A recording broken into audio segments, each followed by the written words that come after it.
and welcome to the B.A.S.S, Big and Small Screens. Today, today I'd like to talk to you about Ghost in the Shell. That's right, the new movie with Scarlett Johansson. I saw it over the just last week here. I know I'm not remotely timely on getting a review out for this, but I had things on my plate, so I couldn't get around to seeing it. But I did finally, and while I did have my concerns with it, and I still did going in. I will say that I did enjoy it. I enjoyed the movie quite well. It felt like a Ghost in the Shell movie. I was worried about that from the second trailer I saw. I was like, oh, this is feeling more like a big Hollywood action movie and not like a Ghost in the Shell movie to me. But I was wrong. There wasn't as much action in it as I was afraid there would be. There was still plenty of action, but there was a lot of talking, a lot of subtle philosophizing in a way. It wasn't really pushed in your face. It was very subtle in how it did that. Uh, but there was some neat things. It was a bit of an origin story for the Major in a way, and I will get to the bit about the casting of Scarlett Johansson in just a minute. I'll be letting you know about spoilers first because I'll be talking about spoilers with it. But it was gorgeous visually, absolutely gorgeous. The music was also spot on.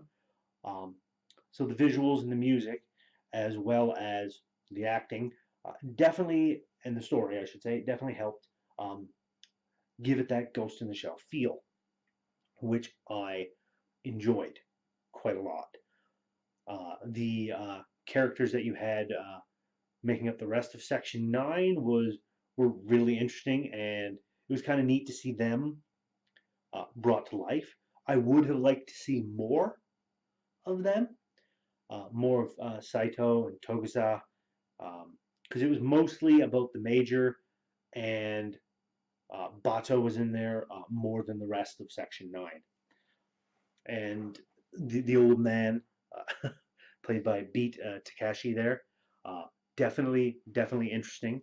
A little more active, a little more punchy with that character than I remember from the TV series, the animated series, and that is the one, that animated series that I fell in love with.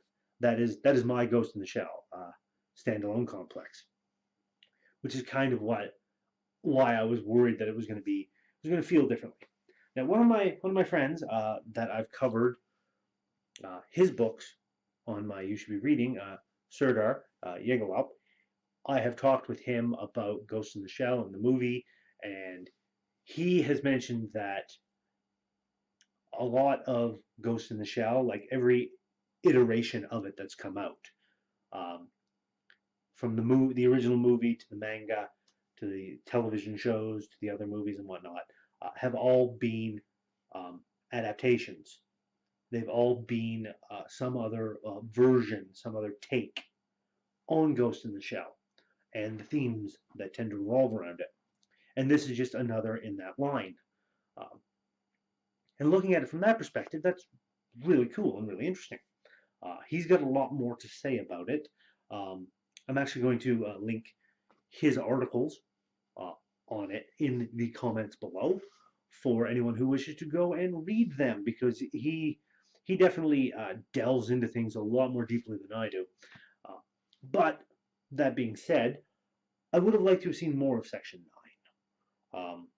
I kind of wish there was more of them in here in the movie than just incidental characters. And it seemed to me in the end to kind of be setting things up for a sequel movie if this one does well. I've heard it's not doing the best. We shall see. Now we're getting to some meat here. So the spoiler warning is in effect from this point on. If you don't want to be spoiled about the movie, don't watch the rest of this video. And thank you for watching if you have watched this far. So we're moving on to the spoilers. When everything kind of starts off with the Major, we find out that her name is Major Mira Killian, and that she was uh, coming into the country with her parents. Her parents ended up dying in a terrorist attack. She was badly damaged, and only her brain survived. So Hanka Robotics ends up taking her brain, putting it into a cybernetic shell, and kind of letting her know that she was designed more or less as a weapon to fight terrorists because she's pretty much got a full cybernetic body. And things get interesting from there because we get some indication that maybe something isn't quite right with that story with Hanka Robotics. There may be some secrets being kept there, and there is. And this is where things get interesting um, because I do 100% agree that for this role, it would have been absolutely fantastic and amazing if they had have gotten an Asian actress instead of Scarlett Johansson, because that would give great benefit to whatever actress they choose in this role. It would be more true to the story itself, and so on and so forth. However, and I'm making no excuses for Hollywood in this, I just know the reality that Ghost in the Shell, despite being popular, to people in Hollywood is very much a risky project. And for any big risky projects, they're going to put bankable actors and actresses in it, and Scarlett Johansson is a very bankable actress. So having her in that role fits for what Hollywood would do. Now, those things uh, being said, both facts, um, I still liked Scarlett Johansson in this role. Um, I felt um, that she brought forth a a quality to it that was very fitting to the Major. She definitely played the character well and believably, and she also her voice and the way she spoke and delivered lines reminded me a lot of I can't remember her name off the top of my head, so I'm going to pop it up here. You'll see it. Um, but she is the voice actress for the Major in Standalone Complex, and